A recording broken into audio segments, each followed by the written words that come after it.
Bismillahirrahmanirrahim. Assalamualaikum warahmatullahi wabarakatuh. Pada materi kedua dalam kegiatan pesantren Ramadan tahun ini, kembali saya akan membacakan materi yang diambil dari buku yang ditulis oleh Allahyarham Kiai Haji Jalaluddin Rahmat berkenaan dengan makna batiniah bulan Ramadan. Dalam kitab Minhaj Al-Balaghah diriwayatkan khutbah Nabi Muhammad SAW menyambut bulan Ramadan. Wahai manusia, sungguh telah datang kepada kalian bulan Allah dengan membawa berkah, rahmat, dan maghfirah. Bulan yang paling mulia di sisi Allah. Hari-harinya adalah hari yang paling utama. Bulan yang paling mulia di sisi Allah. Hari-harinya adalah hari yang paling utama. Malam-malamnya adalah malam yang utama. Jam demi jamnya adalah jam yang paling utama. Inilah bulan ketika kamu diundang menjadi tetamu Allah dan dimuliakan olehnya. Di bulan ini nafas-nafasmu menjadi tasbih, tidurmu ibadah, amal-amalmu diterima, dan doa-doamu diijabah. Wahai manusia, barang siapa di antara kamu memberi buka kepada orang-orang mukmin yang berpuasa di bulan ini, maka di sisi Allah nilainya sama dengan membebaskan seorang budak, dan ia diberi ampunan atas dosa-dosa yang lalu. Sahabat-sahabat bertanya, "Ya Rasulullah, tidak semua dari kami mampu berbuat demikian." Rasulullah SAW meneruskan, "Jagalah dirimu dari api neraka, walaupun hanya dengan seteguk air." Wahai manusia, siapa yang membaguskan akhlaknya pada bulan ini, ia akan berhasil melewati sirat pada hari ketika kaki-kaki tergelincir. Siapa yang meringankan pekerjaan orang-orang yang dimiliki tangan kanannya atau pegawai di bulan ini, Allah akan meringankan pemeriksaannya di hari kiamat. Barang siapa yang menahan kejelekannya di bulan ini, Allah akan menahan murkanya pada hari ia berjumpa dengannya. Barang siapa yang memuliakan anak yatim di bulan ini, Allah akan memuliakannya pada hari ia berjumpa dengannya. Barang siapa menyambungkan silaturahmi di bulan ini, Allah akan menghubungkan dia dengan rahmatnya pada hari ia berjumpa dengannya. Barang siapa memutuskan kekeluargaan di bulan ini, Allah akan memutuskan rahmatnya pada hari ia berjumpa dengannya. Barang siapa memperbanyak sholawat di bulan ini, Allah akan memberatkan timbangannya pada hari ketika timbangan yang lain ringan. Barang siapa di bulan ini membaca satu ayat Al-Quran, sama nilainya dengan menghatam Al-Quran pada bulan yang lain. Wahai manusia, sesungguhnya pintu-pintu surga dibukakan bagimu. Maka mintalah kepada Tuhanmu agar ia tidak akan pernah menutupkannya lagi. Pintu-pintu neraka tertutup, maka mohonkan kepada Tuhanmu agar ia tidak pernah membukanya bagimu. Setan-setan terbelenggu, maka bermohonlah agar mereka tidak lagi menguasaimu. Ali bin Abi Thalib karamallahu wajhah berkata, aku berdiri dan berkata, "Ya Rasulullah, amal apa yang paling utama di bulan ini?"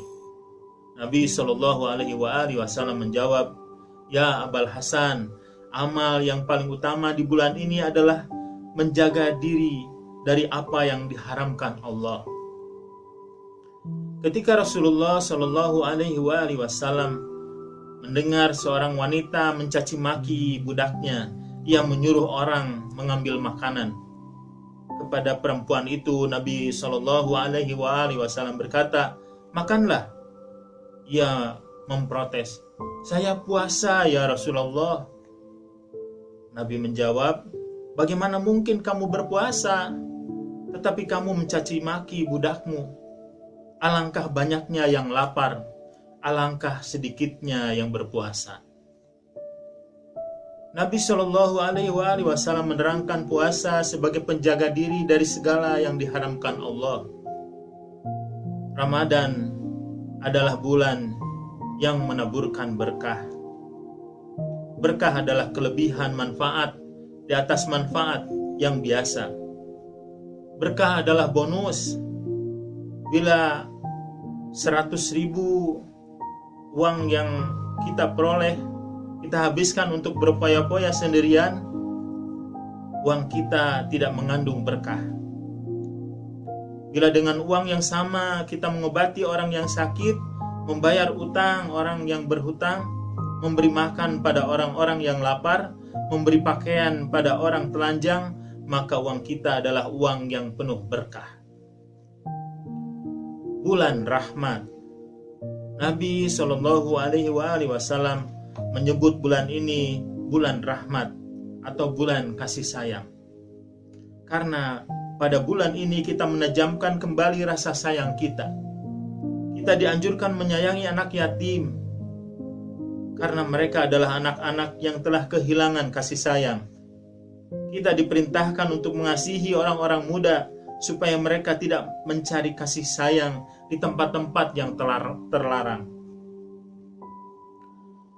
Pada bulan inilah anak-anak menjalin kembali kasih sayang mereka dengan orang tua mereka. Pegawai mempererat hubungan persaudaraan dengan atasan mereka, dan orang-orang miskin memadu ikatan kasih mereka dengan orang-orang kaya. Bulan Maghfirah. Pada bulan Ramadan, Allah Subhanahu wa Ta'ala membukakan pintu tobat dan ampunan. Pada bulan inilah kita menemukan saat yang paling tepat ketika kita tersungkur di hadapan Allah, merintih memohonkan ampunannya. Punggung kita yang sudah syarat dengan dosa, kita ringankan dengan memperpanjang sujud kita. Di sini kita membebaskan diri kita dari pasungan dosa dengan memperbanyak istighfar. Bulan Tuhan. Bulan Ramadan menjadi bulan yang agung karena dinisbatkan kepada Tuhan. Tuhan bukan hanya wujud yang kepadanya kita haturkan persembahan dan kita mohonkan pertolongan. Dalam Al-Quran, Tuhan adalah kampung halaman kita, tempat kembali kita. Kepada Allah kamu semua kembali. Quran Surat Al-Ma'idah ayat 48. Selama ini kita asik bermain, kita sibuk membeli jajanan yang bermacam-macam, kekayaan, kekuasaan, kemasyhuran, atau sebutlah apa saja yang Anda ingat. Kita lupa bahwa ada makanan lain yang jauh lebih sehat dan lebih lezat. Pada bulan Ramadan, Tuhan mempersiapkan jamuannya dan Anda diundang untuk menjadi tamunya. Bulan rekonsiliasi. Ramadan adalah tali yang diulurkan Tuhan kepada orang yang tenggelam, air yang disemprotkan Tuhan pada rumah yang terbakar, dan dokter yang memberikan terapi kepada penderita gangguan jiwa. Menurut Al-Quran, sumber segala derita manusia adalah kekalahannya melawan hawa nafsunya. Pada suatu hari, Nabi Shallallahu Alaihi Wasallam melihat anak-anak muda sedang bertanding mengangkat batu. Ia memuji mereka seraya berkata, manusia yang paling perkasa ialah yang sanggup mengendalikan dirinya. Nabi berkata, bersedekahlah kepada fakir miskin, muliakan para pemimpin kamu, dan kasih sayangi orang-orang kecil di antara kamu. Sambungkan persaudaraan kamu, sayangilah anak-anak yatim orang lain supaya Tuhan menyayangi anak-anak yatim kamu. Marilah kita perindah akhlak kita di bulan Tuhan ini, bulan yang bermanfaat untuk merekonstruksi kehidupan kita dengan lebih baik. Berkhidmat jalan tercepat menuju Tuhan. Pada suatu hari seorang kiai muda dari pesantren Lirboyo datang menemui saya dengan membawa sebuah buku tebal yang berisi renungan-renungan sufistik. Kiai itu tak pernah menempuh pendidikan formal. Ia hanya masuk pesantren. Buku yang dibawanya diketik sendiri melalui mesin tik yang tampaknya dibuat di Jerman sebelum Perang Dunia Kedua. Ia bercerita bahwa ia pernah belajar kepada salah seorang ulama yang di kalangan Nahdlatul Ulama dianggap sebagai seorang sufi. Ketika ia berguru pada ulama itu, ia selalu diberi tugas untuk memandikan kuda Pak Kiai. Ia melakukannya dengan penuh gembira karena ia pernah mendengar cerita tentang seorang santri yang juga diperintahkan untuk mencuci kuda Syekh Khalil Bangkalan. Santri yang suka memandikan kuda itu lalu menjadi ulama besar dan mendirikan Nahdlatul Ulama. Namanya Kiai Haji Hashim Asy'ari. Rasulullah Shallallahu Alaihi Wasallam pernah bercerita tentang orang-orang yang telah mencapai derajat yang tinggi. Sekiranya salah seorang di antara mereka mati, Tuhan akan menggantikannya dengan orang yang sama seperti mereka. Menurut Rasulullah Shallallahu Alaihi Wasallam, karena orang-orang inilah Allah menurunkan hujan, menumbuhkan tanaman, menghidupkan dan mematikan, serta membuat sehat dan sakit. Kalau mereka datang di satu tempat, Allah akan selamatkan tempat itu dari 70 bencana. Setelah itu Rasulullah Shallallahu Alaihi Wasallam bertanya kepada para sahabat, tahukah kalian bagaimana mereka mencapai derajat yang setinggi itu? Mereka mencapainya bukan karena banyaknya sholat dan haji. Mereka mencapai derajat itu karena dua hal.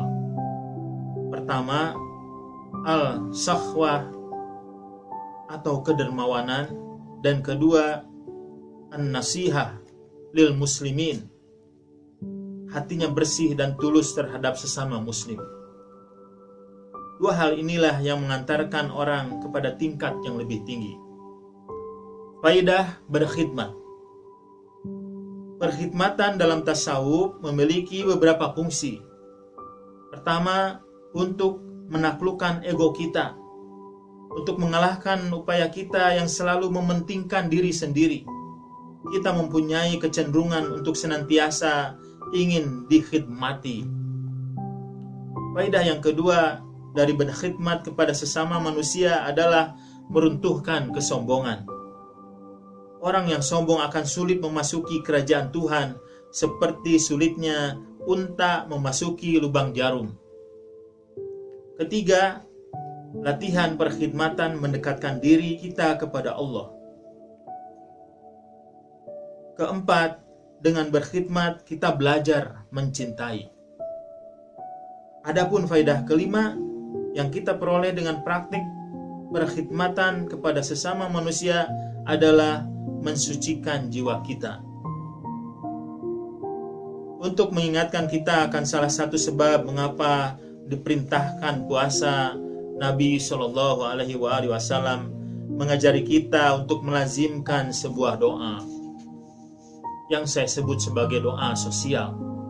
Beliau bersabda, barang siapa membaca doa di bulan Ramadan setelah selesai sholat wajib, Allah akan mengampuni dosa-dosanya sampai hari kiamat.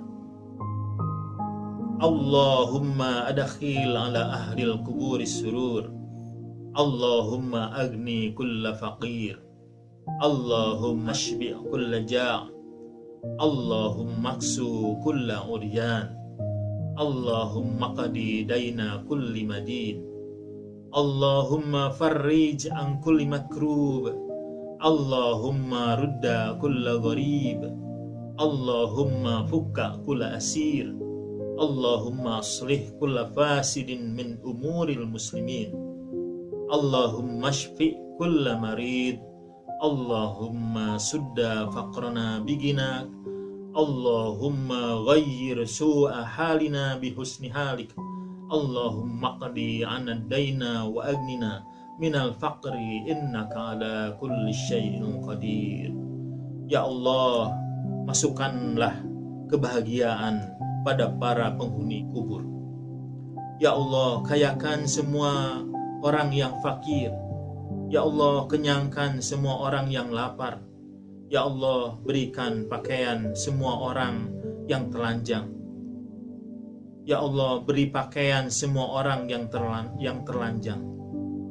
Ya Allah, tunaikan utang semua orang yang berutang. Ya Allah, lepaskan kesulitan dari orang yang menderita. Ya Allah, kembalikan semua orang yang terasing.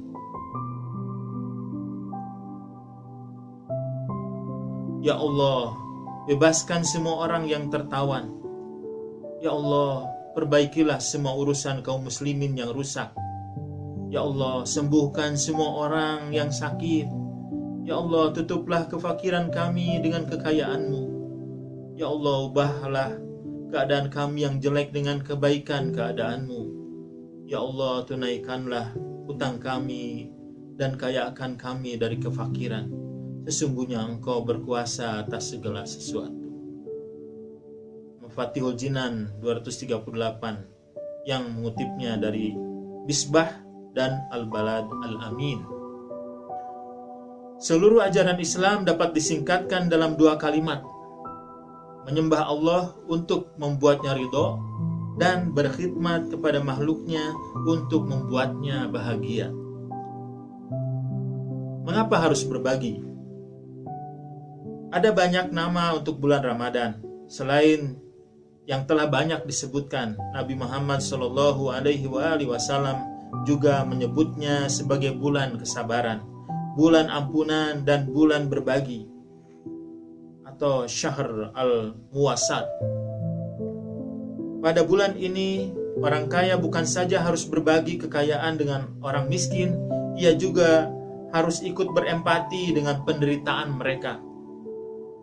Orang beruntung harus berbagi kebahagiaan dengan orang yang malang. Puasa itu hanya untuk aku, kata Tuhan. Puasa dipersembahkan hanya untuk Tuhan. Tidak ada persembahan yang paling agung selain perkhidmatan kepada makhluknya. Mencintai Tuhan hanya dapat dilakukan dengan mencintai sesama manusia.